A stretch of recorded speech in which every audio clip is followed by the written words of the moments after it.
Party start.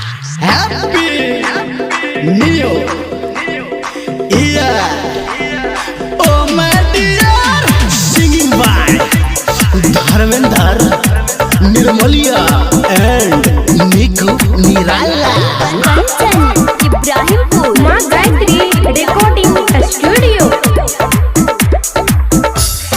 ये छोरी ये गोरी ये छोरी ये गोरी मुँह किया तो हर छो तुम प्यार में गई तोरा प्यार में भगेलो हम निकम्मा चुम्मा चुम्मा दो दे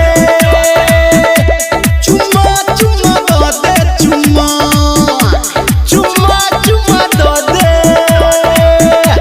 चुम्मा चुम्मा दो दे चुम्मा। डीजे राम भरोस चौपाल कालिकापुर, डीजे राम भरोस चौपाल कालिकापुर, डीजे राम भरोस कंचन इब्राहिमपुर,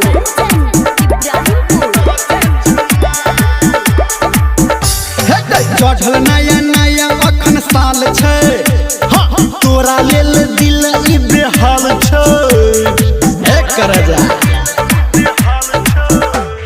चढ़ल नया नया अखन साल छे तोरा लेल दिल ई बेहाल छे मौसम छे सुहाना हम छी दीवाना तोरो हो दे तौगे झुम्मा चुम्मा चुम्मा दो दे चुम्मा चुम्मा दो दे चुम्मा चुम्मा चुम्मा दो दे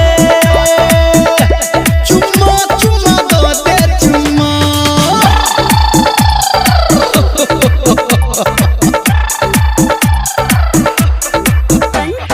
कंचन इब्राहिमपुर। अभी आप सुन रहे हैं सावरिया म्यूजिक। बड़े दिन से लागल हमर आस गे मौका निक भेटल छे आना पास गे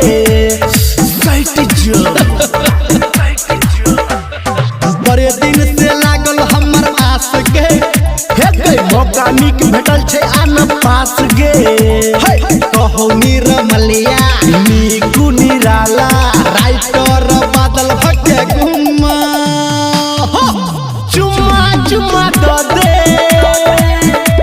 चुम्मा चुम्मा दो दे चुम्मा चुम्मा चुम्मा दो दे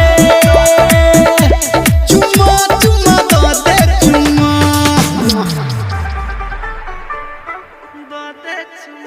डीजे राम भरोस चौपाल कालिकापुर।